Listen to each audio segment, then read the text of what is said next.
이에 총독의 군병들이 예수를 데리고 관정 안으로 들어가서 온 군대를 그에게로 모으고 그의 옷을 벗기고 홍포를 입히며 과시관을 엮어 그 머리에 씌우고 갈대를 그 오른손에 들리고 그 앞에서 무릎을 꿇고 희롱하여 이르되 유대인의 왕이여 편안할지어다 하며 그에게 침뱉고 갈대를 빼앗아 그의 머리를 치더라.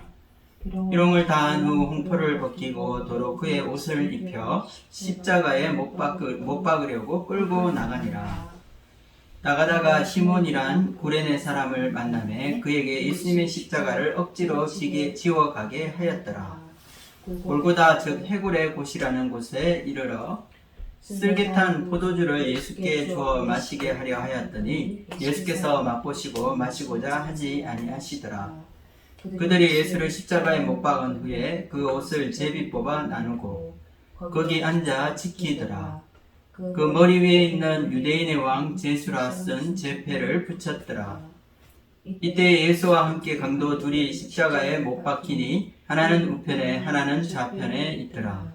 지나가는 자들은 자기 머리를 흔들며 예수를 모욕하여 이르되 성전을 헐고 사흘에 짓는 자여 내가 만일 하나님의 아들이여든 자기를 구원하고 십자가에서 내려오라 하며 그와 같이 대제사장들도 서기관들과 장로들과 함께 희롱하여 이르되 그가 남은 구원하였을 때 자기는 구원할 수 없도다. 그가 이스라엘의 왕이로다. 지금 십자가에서 내려올지어다. 그리하면 우리가 믿겠노라. 그가 하나님을 신뢰하니 하나님이 원하시면 이제 그를 구원하실지라.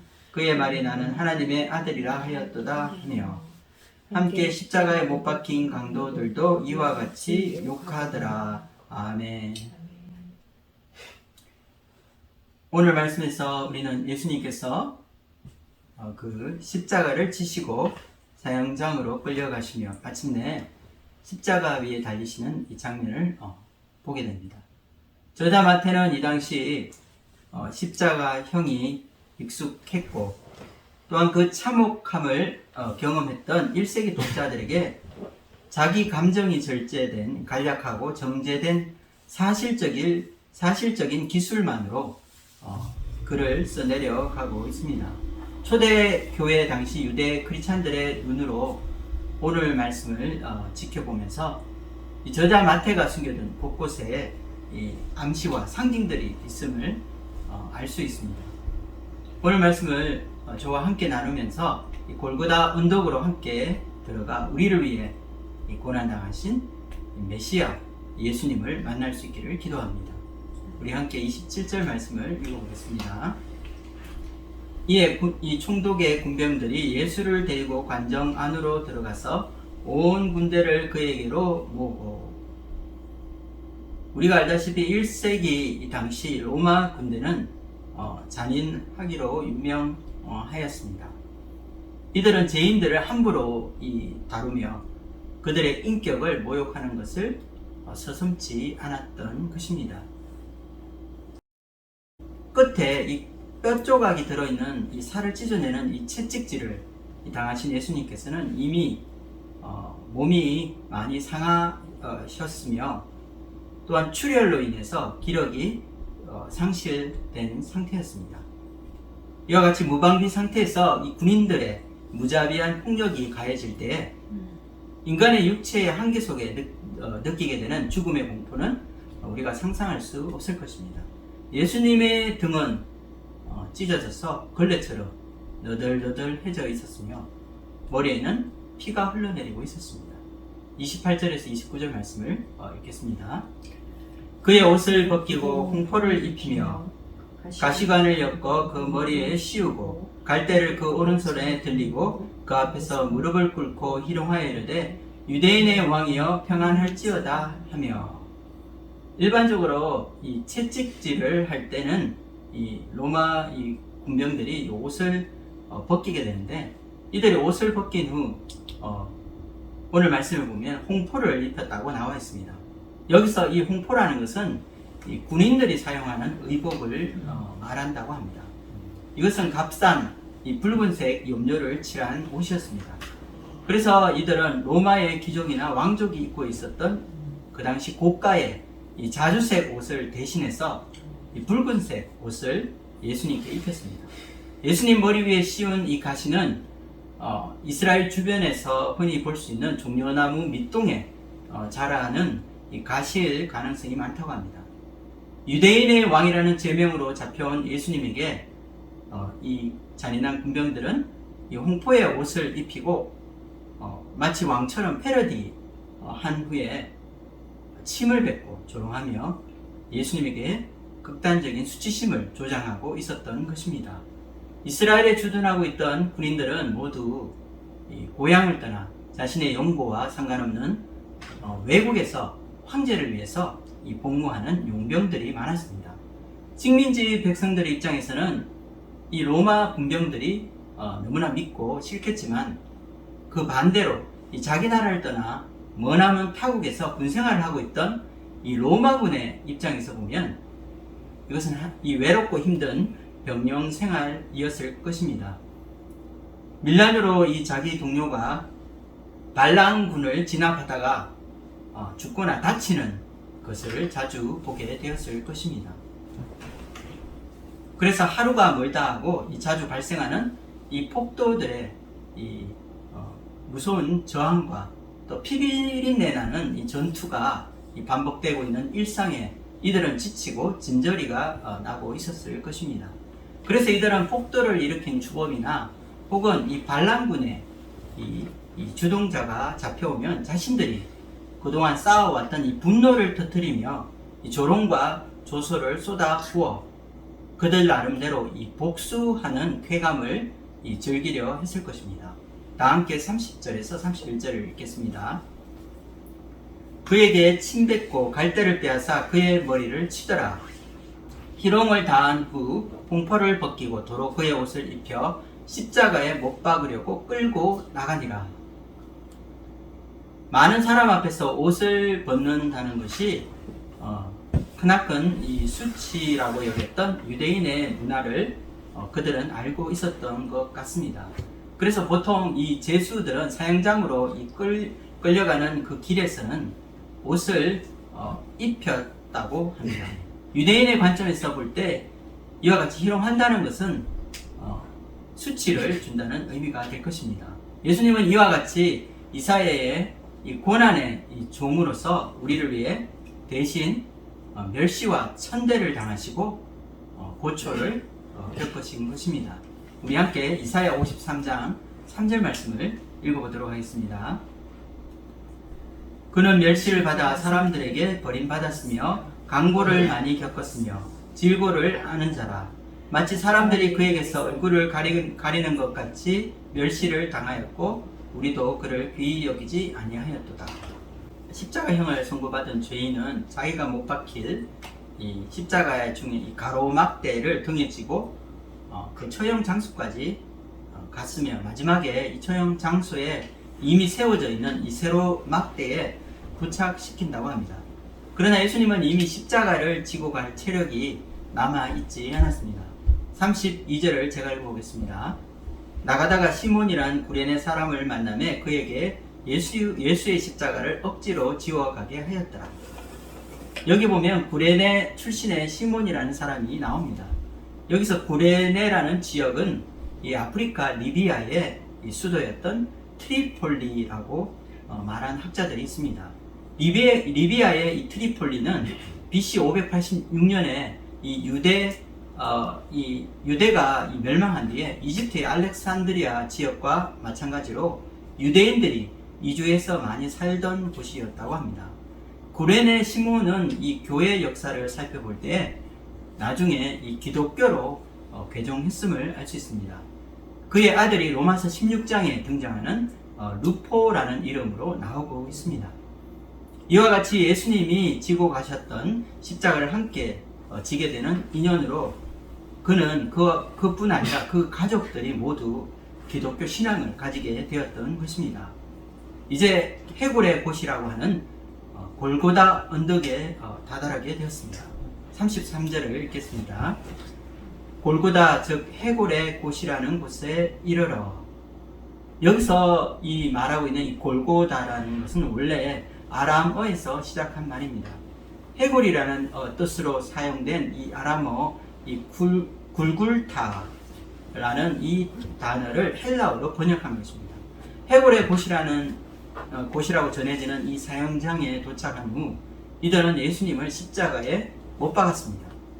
그들은 쓸개탄 포도주를 예수님께 주었지만 예수님께서는 마시지 않으셨습니다. 34절을 읽겠습니다. 쓸개탄 포도주를 예수께 주어 마시게 하려 하였더니 예수께서 맛보시고 마시고자 하지 아니하셨더라. 쓸개탄 포도주라는 이 원어를 그대로 해석해보면 담즙을 섞은 포도주를 말하고 있습니다. 여기서 담즙이라는 것은 그 당시 이 쓴맛으로 유명했다고 합니다. 그래서 여기서 말하는 이 쓸개즙이라는 것은 우리가 잘 아는 이 짐승의 쓸개가 아니라 이스라엘에서 흔히 볼 수 있는 야생 독초였던 로시라고 하는 이 약초를 말한다고 합니다. 로마 병사가 주었다는 이 쓸개탄, 이 포도주는 어쩌면 이 십자가 위에서 고통받는 자에 대한 인도주의적인 이 자비로 여겨질 수 있습니다. 마가복음에서는 같은 내용으로 몰약을 탄 이 포도주라는 이 표현을 쓰고 있는데, 몰약을 섞은 포도주는 이 몰약으로 말미암아 향을 내거나 보통 향신료로 첨가된 이 포도주를 말합니다. 또한 이 몰약은 마취 효과를 내기 때문에 십자가형을 받고 있는 이들의 고통을 줄여주기 위해 이 포도주에 타서 먹여주곤 하였다고 합니다. 하지만 실제로 이 독초가 롯이라고 하는 이 독초가 섞여 있는 이 포도주를 마셨을 때 이 구토 증세가 생기기 쉽다고 하는데, 이 구토로 인해서 이 몸 안에 물이 많이 밖으로 배출되어서 육체적인 고통이 더 심해지는 경우가 많았다고 합니다. 시편 69편에는 이와 같이 이 모든 비방과 수치와 능욕을 당하고 있는 한 의인의 모습이 나옵니다. 시편 69편 20편에서 21절 말씀을 제가 읽어보도록 하겠습니다. 비방이 나의 마음을 상하게 하여 근심이 충만하니 불쌍히 여길 자를 바라나 없고 긍휼히 여길 자를 바라나 찾지 못하였나이다. 그들이 쓸개를 나의 음식물로 주며 목마를 때에는 초를 마시게 하였사오니. 십자가 위에서 고통받으시고 계신 예수님의 모습은 우리로 하여금 슬프고 또 마음 아프게 합니다. 이들은 예수님의 옷을 제비 뽑아 나누어 가졌습니다. 그런데 우리 정서상 이 부정한 죄수의 이 옷을 제비 뽑아 가져간다는 것은 잘 이해되지 않습니다. 하지만 이 당시 유대인들이 입고 있던 옷은 고대 이 중동 지방에서는 귀한 것이었습니다. 가난한 사람들에게는 이 한 가족이 하나의 외투를 가지고 번갈아 입을 만큼 그 당시 옷이 귀했다고 합니다. 이와 같이 겉옷은 이들에게는 없어서는 안 되는 생활 필수품에 해당하였습니다. 왜냐하면 이 중동의 낮은 뜨거웠지만 이 밤에는 기온 차이가 심해서 몹시 추웠기 때문에 겉옷이 하나의 이불 역할을 하였기 때문입니다. 또한 속옷도 아주 귀해 한평생 한 벌의 속옷만을 입고 살아가는 가난한 백성들이 많았다고 합니다. 그래서 이 군병들은 옷을 가지기 위해 제비를 뽑았고, 또한 운 좋게 옷을 차지한 자는 이것을 아마 시장에 내다 팔아 돈을 챙겼을 것입니다.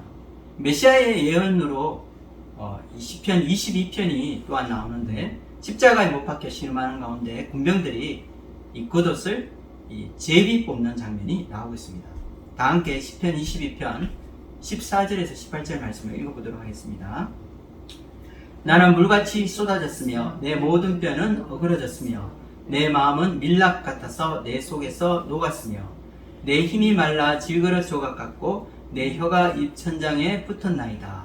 주께서 또 나를 죽음의 진토 속에 두셨나이다.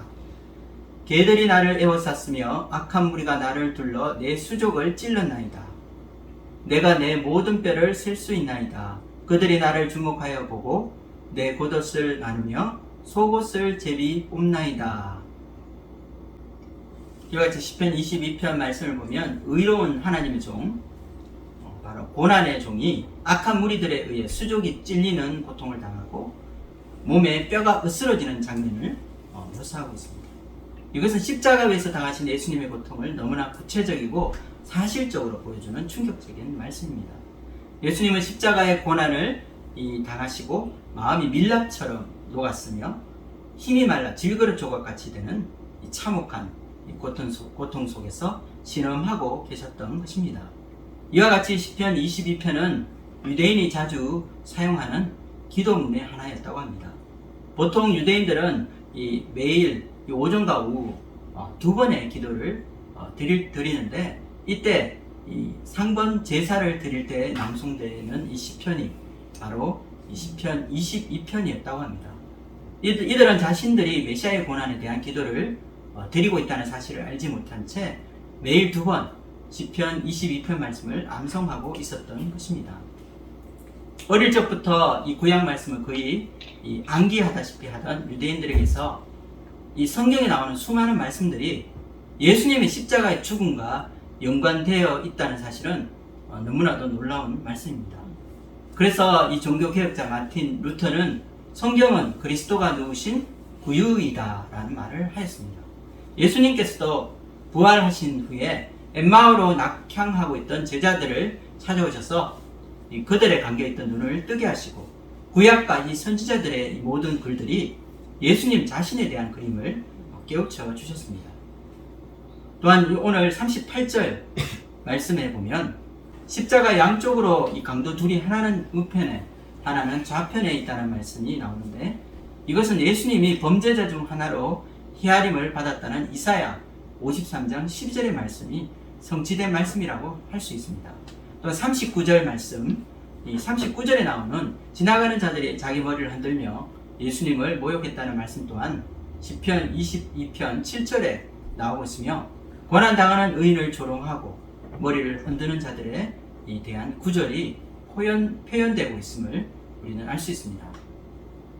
종이나 이 파피루스가 기했던 당시 이 초대 교회에서는 오늘 말씀과 같은 이 복음서를 개인이 가지고 있을 수 없었고, 이 교회 공동으로 보관하고 있었습니다. 그래서 그 당시 이 예배라는 것이 한 사람이 성경 말씀을 낭독하면 모든 사람이 이 말씀을 듣는 형태였습니다. 마태복음을 듣고 있던 이 초대교회 교인들은 예수님이 온갖 수모를 당하시고 비참하게 십자가의 고통을 당하시는 이 말씀을 듣고 아마 경악했을 것입니다. 그리고 왜 예수님이 이와 같은 고초를 겪으시고 십자가의 그 아픔을 당하셔야 했는지 그들의 마음에 질문해야 했을 것입니다. 우리는 이 십자가의 의미를 다 이해할 수 없습니다. 하지만 십자가에서 처참하게 부서지고 찢어진 예수님의 몸에서 물과 피가 쏟아져 나오면서 이제까지 감추어져 있던 하나님의 놀라운 은혜의 샘물이 터지고 영생의 강물이 흐르게 된 것입니다. 먼 옛날 이 에덴 동산 한 나무에서 이 저주가 시작된 것처럼 바로 2000년 전 이 십자가 나무 위에서 새로운 인류가 탄생하는 기적이 일어난 것입니다. 바로 예수님의 십자가와 부활을 통해 새로운 인류가 만들어진 것입니다. 창조전부터 계획된 하나님의 경륜, 그리고 그 하나님의 깊은 뜻이 십자가 위에서 이루어지며 마침내 구원의 역사가 완성하게 된 것입니다. 여러분은 오늘 말씀을 저와 함께 나누면서 무엇을 배웠습니까? 오늘 십자가에 달리신 예수님 보면서 그 안에서 여러분은 어떤 하나님을 발견하셨습니까? 첫째로 저와 함께 여러분이 나누실 말씀은 십자가를 통해서 하나님을 만나기 위해서는 우리를 낮춰야 함을 우리는 배울 수 있다는 것입니다. 루터는 십자가를 통해서 계시된 하나님을 발견하고 그분의 뒷모습을 바라볼 수 있는 사람은 누구나 신학자로 불릴 만큼 위대하다는 말을 하였습니다. 우리는 자연을 통해 혹은 아름다운 예술 세계 안에 이 세상을 창조하신 창조주 하나님을 발견할 수 있습니다. 하지만 하나님은 우리 인류가 살아온 이 역사 안으로 들어오셔서 당신을 보여주시고 하나님의 놀라운 은혜를 계시해 주셨습니다. 십자가 위에서 고통당하시는 예수님을 통해서 우리는 하나님을 만날 수 있는 것입니다. 루터는 십자가라는 수치스럽고 이 낮아진 곳에서 우리는 하나님을 찾고 이 바라보는 방법을 배워야 한다고 말하고 있습니다. 이처럼 십자가를 통해서 발견된 하나님은 이 십자가의 낮아짐과 이 수치를 통해 이 자신을 우리에게 보여주셨습니다. 그러므로 우리가 진정으로 하나님을 만나려 한다면 우리 자신도 이 십자가와 같이 자신을 낮추어야 한다는 것입니다. 십자가를 여러분 묵상해 보셨습니까? 십자가를 우리가 바라볼 때에 우리 마음에 형언할 수 없는 비장함이 생기게 됩니다. 가장 비참하고 또 가장 슬프고 가슴 저미는 그곳에서 우리는 하나님을 만날 수 있는 것입니다. 하나님이 우리를 만나시기 위해 가장 낮아진 곳 바로 십자가를 통해 하나님은 우리를 만나 주시는 것입니다. 그러기 위해서 우리가 하나님을 만나기 위해서는 예수님께서 오르신 그 골고다 길을 우리도 함께 따라가야 하는 것입니다. 하나님을 만나기 위해서는 우리 마음에 높아진 것들, 자기 자랑과 교만을 다 버려야 하는 것입니다. 십자가 앞에서 우리는 자기를 비우고 낮아져야 한다는 것입니다. 십자가 앞에 설 때 우리의 자랑이 있을 곳이 없습니다. 십자가 앞에 우리는 자신이 얼마나 비참한 죄인인지 깨달아야 합니다. 그리고 주님께서 지신 그 십자가를 나눠지고 우리는 주님을 만날 수 있을 것입니다. 캘리포니아 이 샌디에고 이 장로교에 이 목회를 하고 계신 이 더글라스 웹스터 목사님이 쓴 낮아짐이라는 책이 있습니다. 거기에 보면 한 애화가 나오는데 베트남 이 전쟁 때의 일입니다. 찰스 이 플럼이라고 하는 이 공군 조종사가 이 상부의 이 공격 명령을 수행하기 위해 베트남 상공을 비행하고 있었습니다. 그런데 갑자기 어디선가 날아온 이 베트남 이 베트콩의 이 지대공 이 미사일을 맞아서 전투기는 이 추락하기 시작하였고, 그는 이 다행스럽게 이 낙하선을 타고 간신히 탈출할 수 있었습니다. 그러나 그것으로 끝이 아니었습니다. 그는 정글 한가운데 떨어져 이 베트콩들에게 잡혀 포로가 되었습니다. 그때부터 그는 이 고달프고 힘겨운 이 포로 생활을 7년이나 넘게 하였으며 마침내 전쟁이 끝나고 석방되어 이 고국으로 돌아올 수 있었습니다. 그리고 시간이 흘러 그가 어느 날 그의 아내와 식당에서 이 점심을 먹고 있었는데 한 낯선 남자가 그에게 말을 걸어왔습니다. 그는 베트남 전쟁에 참전하여 이 겨우 살아 돌아온 그를 알아보고 있었습니다. 그는 사실 같은 키티호크 항공모함에서 이 낙하선을 관리하던 말단 사병이었습니다. 이 폴럼 씨는 이 낯선 사내를 만나고 나서 그날 이 밤잠을 제대로 잘 수 없었습니다. 하늘에서는 포탄이 날아다니고 자신이 타고 있던 이 전투기 비행기가 격추당했던 이 참혹하고 끔찍했던 그 시간들이 생생히 기억났기 때문이었습니다.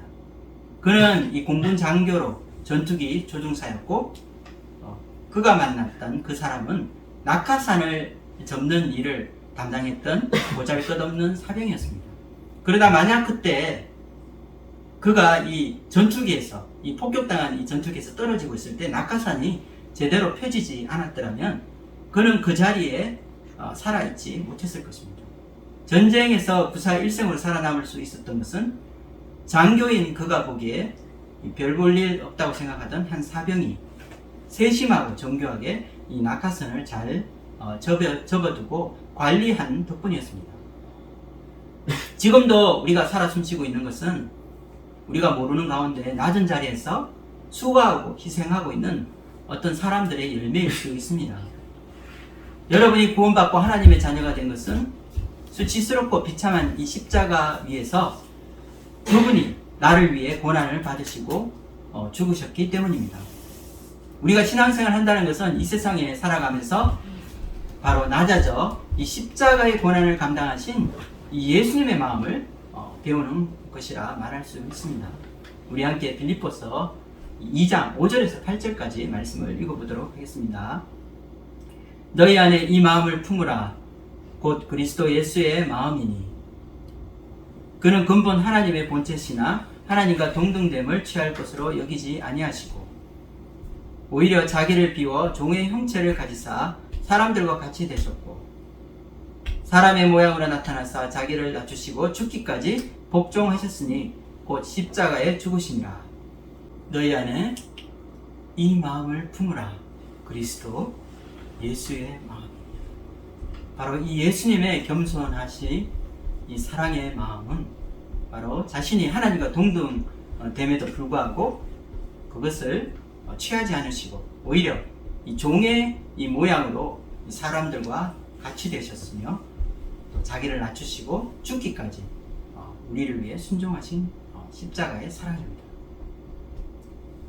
우리가 한 주간 이 십자가 앞에서 낮아져서 겸손을 배우고 하나님 앞에 엎드리는 그런 귀한 주가 되기를 기도합니다. 십자가를 통해서 우리가 자기를 부인하고 자기를 낮추는 믿음을 배워서 주님 앞에 나아가는 저와 여러분이 되기를 주님의 이름으로 축원드립니다. 두 번째로 우리가 오늘 말씀을 통해서 배울 수 있는 것은 십자가를 바라보면서 하나님이 어떠한 분이심을 발견할 수 있다는 것입니다. 오늘 말씀처럼 십자가 위에서 고난당하는 예수님을 통해 만나게 된 하나님은 바로 사랑의 하나님이십니다. 우리가 보통 이 사랑이라는 말을 사용할 때 이 사랑이라는 것을 하나의 감정으로 생각할 때가 많습니다. 그러나 이 사랑은 반드시 삶 가운데 실천적으로 행위로 드러나게 될 때 우리는 진정한 사랑이라고 말할 수 있을 것입니다. 우리 주변에 우리는 사랑하는 사람들을 봅니다. 그러나 우리가 아무리 아름다운 말로서 사랑한다고 고백할지라도 그들의 행동이 이 사랑을 보여주지 못한다면 그것은 진정한 사랑이 될 수 없을 것입니다. 하나님은 우리를 사랑한다고 말만 하시지 않으셨습니다. 그분은 이 성육신이라는 방법을 통해 하나님의 이 말씀이 육신이 되어 우리 삶 가운데 들어오셨습니다. 그리고 우리 삶 가운데 함께 하시고 장막을 치셨습니다. 무한하신 하나님께서 유한한 그 인간의 세계로 들어오신 것입니다. 하나님의 아들이 인간이 되셔서 우리를 찾아오셨다는 것은 우리를 사랑한다는 증거가 되는 것입니다. 또한 이 하나님의 아들이신 예수님께서 십자가에서 고난당하셨다는 것은 바로 우리를 향하신 하나님의 사랑의 증거가 될 것입니다. 예수님은 우리를 위해 자신의 가장 고귀하고 아름다운 희생을 하시고 우리를 위해 자신의 하나밖에 없는 생명을 내어주신 것입니다. 이 세상에 자신의 목숨을 내어주는 사랑보다 더 큰 사랑은 없습니다. 사랑하는 사람을 위해 자신의 생명을 다 내어주는 사랑입니다. 우리가 당해야 할 그 저주의 자리에 대신 주님께서 서 계셨던 것입니다. 우리가 당해야 할 이 채찍질, 예수님께서 대신 채찍질을 맞으시고 피를 흘리시고 수치를 당하시고 사람들의 온갖 조롱을 받으신 바로 그 십자가의 이 고난을 주님께서 지신 것입니다. 우리가 벌거벗겨 수치를 당해야 할 그 자리에서 주님께서 나를 위해 대신해서 죽으신 것입니다. 예수님의 이 사랑, 이 십자가에서 보여주신 이 사랑보다 더 큰 사랑은, 위대한 사랑은 이 세상에 없습니다. 우리는 더 이상 우리가 말로 하는 이 사색이나 관념 혹은 이상이나 논리로 하나님의 사랑을 논할 필요가 없습니다. 왜냐하면 하나님께서 십자가를 통해서 역사 안에서 당신의 사랑을 보증하시고 드러내 주셨기 때문입니다. 우리 대신 십자가를 지시고 우리의 당해야 할 모든 이 고초와 이 수치를 겪으시고 주님께서는 당신의 사랑을 보여주셨습니다. 로마서 5장 8절 말씀을 읽어보도록 하겠습니다. 우리가 아직 죄인되었을 때에 그리스도께서 우리를 위하여 죽으심으로 하나님께서 우리에 대한 자기의 사랑을 확정하셨느니라. 사람들의 미움과 저주 그리고 온 세상의 악과 증오, 죄와 폭력이 가득한 곳이 바로 십자가입니다. 예수님은 벌거벗는 수모를 겪으시고 범죄자로 취급받아 온갖 고문과 채찍질과 또 이 고통을 당하셨습니다. 그리고 마지막 이 십자가에서 인간이 겪을 수 있는 모든 이 고통을 다 맛보시고 피 흘려 죽으신 것입니다. 그런데 사람들과 온 세상이 십자가에 쏟아부은 저주와 이 조롱과 멸시와 가혹한 이와 같은 폭력에도 불구하고 죄인들을 사랑하신 하나님의 사랑을 막을 수 없었습니다. 주님은 악을 악으로 갚지 않고 학대와 이 모함과 이 폭행을 이 대갚아 심판하지 않으셨습니다. 오히려 가장 절망스럽고 참혹한 십자가 위에서 주님께서는 인류 구원이라는 소망을 이루어 주시고 하나님의 사랑의 빛을 온 세상에 비추어 주신 것입니다. 십자가 위에서 하나님께로 나아가는 새로운 길이 열리는 놀라운 역사가 이루어지게 된 것입니다. 성소를 나누고 있던 휘장이 위에서부터 아래로 찢어지고 죄로 인해 막혀있던 하나님의 임재 앞으로 우리는 언제든지 나아갈 수 있는 그 새롭고 산 길이 열리게 된 것입니다. 한 주간 우리가 이 십자가를 묵상할 수 있기를 기도합니다. 십자가 위에 숨겨두신 이 하나님의 사랑을 발견하는 그런 귀한 한 주가 되기를 소망합니다. 우리를 대신해서 십자가의 고난을 당하신 주님의 희생과 용서를 기억하고 감사와 찬양으로 하나님 앞에 나아가는 저와 여러분이 되기를 주님의 이름으로 축원드립니다. 세 번째로 우리는 이 십자가를 통해서 우리가 만난 하나님은 바로 우리 삶에서 우리가 겪게 되는 이 삶의 현실, 이 고난의 의미를 가르쳐 주고 있다는 사실입니다.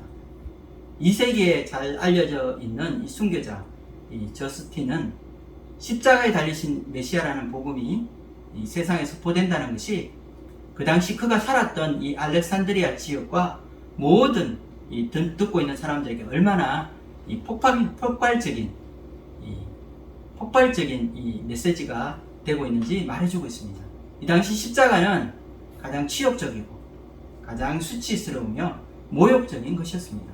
십자가를 전하는 복음의 의미라는 것이 로마 시대에 가장 비참하고 가장 이 볼품없는 사형도구인 십자가에 못 박히신 이 한 사람, 바로 하나님의 아들을 이 경배하는 것을 요구하는 것이기 때문입니다.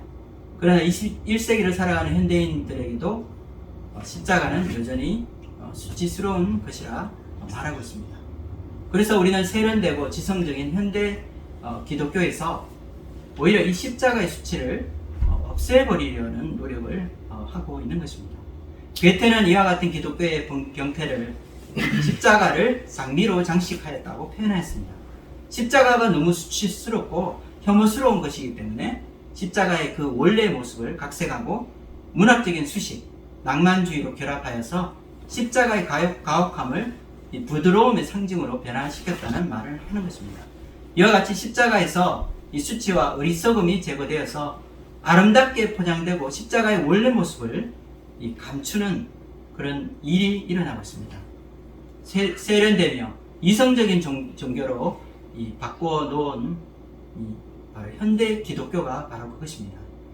무엇보다 이 강단에서 이 설교의 강단에서 전해지는 이 하나님의 말씀도 우리에게 부담되는 십자가 말씀을 제외하고 예수 잘 믿고 이 평안과 축복을 누리는 복받는 기독교를 전하고 있는 것이 현실입니다. 그러나 십자가는 오늘 말씀과 같이 우리가 반드시 전해야 하는 이 복음의 이 핵심입니다. 또한 우리가 이 전할 가장 중요한 이 기독교의 정수입니다. 십자가가 없는 예배는 진정한 예배라고 할 수 없습니다. 하나님 앞에서 자기를 우상으로 섬기는 우상 숭배가 될 것이기 때문입니다. 우리가 알다시피 예수님이 지신 십자가는 수치의 십자가입니다. 저주의 십자가인 것입니다. 그러나 십자가는 수치를 통해서 영광에 이르고 죽음을 통해서 생명이 탄생하는 역설을 우리에게 보여주고 있습니다. 고난을 통해 구원을 완성하는 놀라운 하나님의 방법이 바로 십자가입니다. 여러분은 십자가를 사랑하십니까? 여러분은 복음을 전할 때에 이 부끄러운 십자가를 증거하고 있습니까? 수치스러운 십자가에는 우리를 용서하신다는 하나님의 강력한 메시지가 들어있습니다. 하나님의 아들을 비참하게 못 박아 죽인 인간을 용서하시고 오히려 그들을 당신의 귀한 영광스러운 자녀로 삼아 주신 것입니다. 불의하고 추악한 죄인들을 오히려 의롭다 하시고 하나님의 아들 예수 그리스도께서 얻어야 할 영광과 존귀를 함께 누리게 하시는 것입니다. 한 주간 우리가 예수님의 십자가 안에서 낮아짐과 이 겸손의 신학을 배울 수 있기를 기도합니다. 십자가를 묵상하며 그리고 십자가를 바라보며 하나님의 놀라운 사랑을 발견하고 십자가 안에서 하나님을 만나 교제하는 한 주가 되기를 소망합니다. 우리가 일상에서 만나는 어려움과 고난의 시간을 통해서 오히려 이 수치의 십자가를 영광의 보활로 만드시고 죽음을 통해 생명을 창조하신 이 주님의 놀라운 섭리를 발견하는 저와 여러분이 되기를 주님의 이름으로 축복합니다. 기도하고 마치겠습니다.